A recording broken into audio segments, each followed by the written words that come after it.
morning. On this 16-degree morning, huh? Next week in Rome, Cardinal Benedict XVI will elevate new cardinals. One of them is Cardinal Timothy Dolan from New York.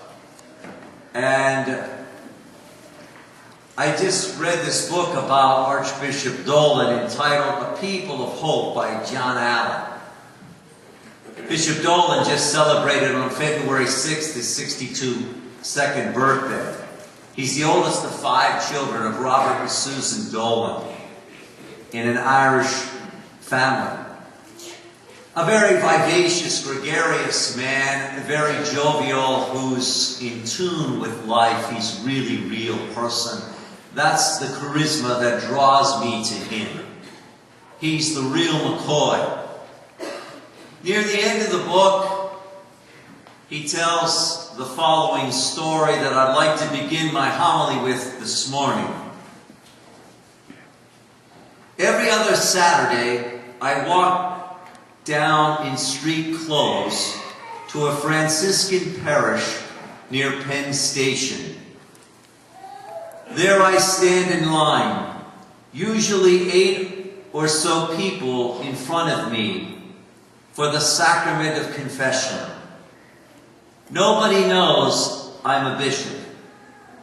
I watch the street people waiting for the soup kitchen to open. I see a mom and her little girl light a candle and say a prayer. I look into the church and see dozens of faithful there in silence before the exposed Blessed Sacrament. There's a young couple leaving the parlor after their marriage prep. There's an elderly lady crying in the front of Our Lady's Chapel.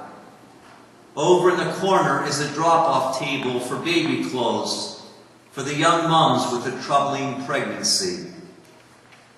And here I am, a sinner, in line with other sinners, just wanting to take Jesus at his word, that he welcomes and forgives me. Bingo. This is the blessing of the church. The cardinal-elect has the humility to say, I have afflictions too. On my scorecard are wounds, leprosies, sins. I need the healing grace and touch of Jesus too, and I'm not ashamed to tell you or ask or beg for his deliverance. We're not just sinners, friends. We're loved sinners. We're redeemed sinners. We're forgiven sinners if we have the courage to admit, first, we're a leper. We do things that repel God's grace, estrange us from God, ourselves, and one another. As Mark begins his account of Jesus' ministry, it begins with a series of miracles. Miracles demonstrate the power of God at work in Jesus. Today's cure involves leprosy. Leprosy was the most dreaded of all diseases in the ancient world. It was a one-way ticket to exile in shame. A person who was afflicted with leper had torn garments, disheveled hair, a covered upper lip, and a bell that rang out, unclean, unclean. Leprosy was inherently fatal, terribly disfiguring, and totally debilitating. Leprosy robbed people of life, of limb, and of liberty. Lepers were quarantined from healthy members of society. They were considered the living dead. Physically, there was no cure for leprosy.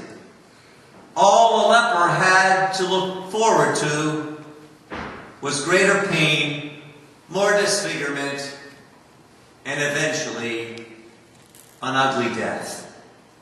Spiritually, with sickness of lepers, they got leprosy because of their punishment for sin.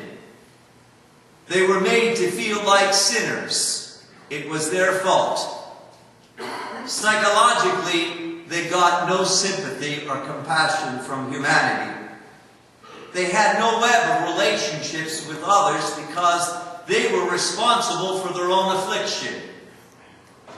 And socially, they were considered contagious. Everyone shunned them, avoided these outcasts, and even in a barbaric way, they were thrusted to the ends of the civilization so that nobody would ever relate to them. Do you get the picture? Being a leper was a god-awful state to be in. It is in that scene that Jesus enters today's gospel. The leper places his faith in Jesus' healing touch. Although he may not be in the sight range of others, he is certainly in Jesus's. Jesus cares deeply with compassion and empathy for each and every one of us who is leprous. His love includes and excludes no one. The leper is cleansed and restored to the community and has come back to life. As with courage, he says to Jesus pleadingly, beggingly, "If you will to do so, you can cure me." For Jesus to touch as a Jew, a leper, was impure. It would violate Jesus' code. He broke down the barriers and touched the leper and said, "I do will it be cured." No one is beyond the reach of God's love or mercy or compassion. Jesus' mission is not to condemn or to judge, but to save and to heal and to forgive. I recently read the Holy Father Pope Benedict XVI's message of Lent. He said, Lent is a time to help others and to reach out to others. We are not to remain isolated or indifferent to the fate of others or the plight of others. We are not to be disinterested in others, but concerned for others, wanting them physically, morally, and spiritually to be neighbor as the gospel great commandment mandates us to do.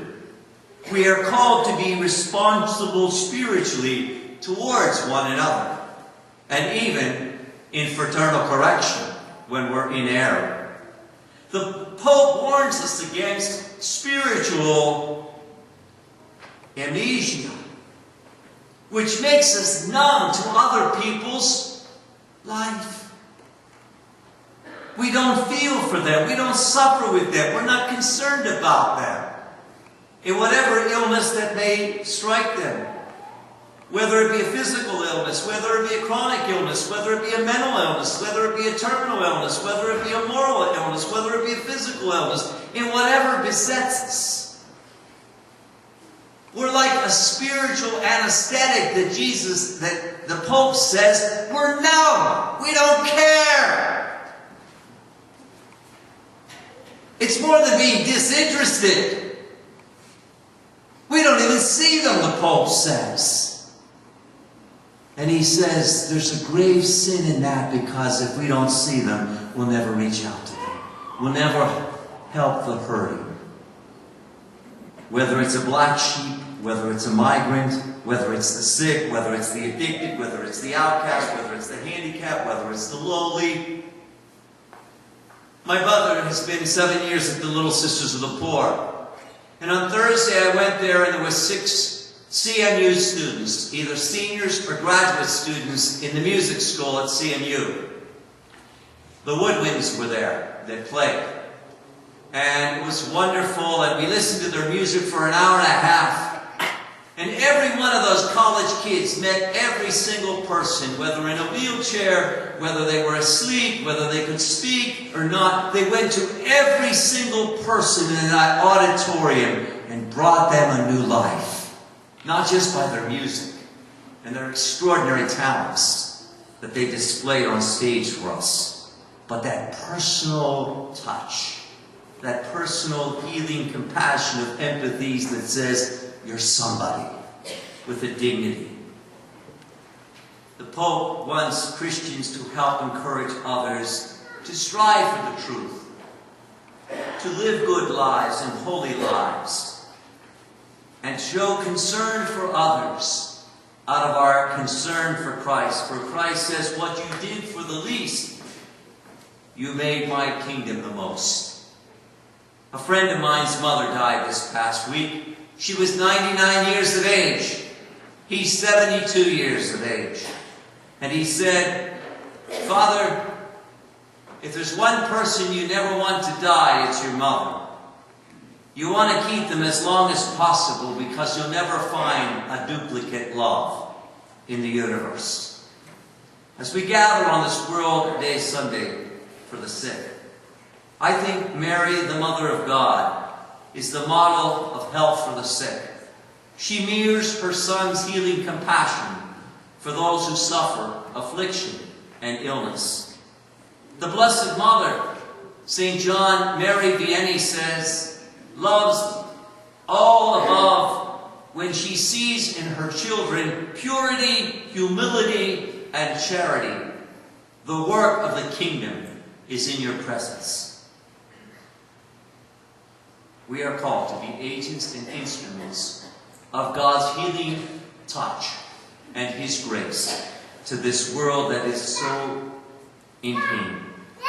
The reign of God will be when there is no more sickness, there is no more suffering, there is no more sin, and there is no more leprosy. As a Christian community, we gather at the table of the Lord so that we can be anointed with the grace that sustains us to do the work of the mission and the ministry that Christ has entrusted to us in love for the salvation of the world. If you read this morning's Parade magazine, you will see 23 different ways to love. To love your sweetie, love your kitties, love your friends. I conclude what Sister Joyce Rupp says of God's unconditional love as a Valentine's Day card for all of you.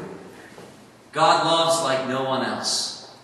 God's love is so large it contains our smallness. God's love is so deep it accepts our shallowness. God's love is so strong it carries our weakness. God's love is so wide it encloses our wondering. God's love is so tender He experiences our hurting. God's love is so tolerable, it outlives our apathy. God's love is so ardent, you thaw our coldness. God's love is so patient, you endure our betrayals. God's love is so true, you wait for us to return. To be a leper is a sad state. To be a healed leper is a new life. We know what it's like, friends, to be a leper, because each one of us knows it very well. And we know when God's healing touch anoints us and graces us. And we have a new life because of the marvelous Spirit that has anointed us to heal.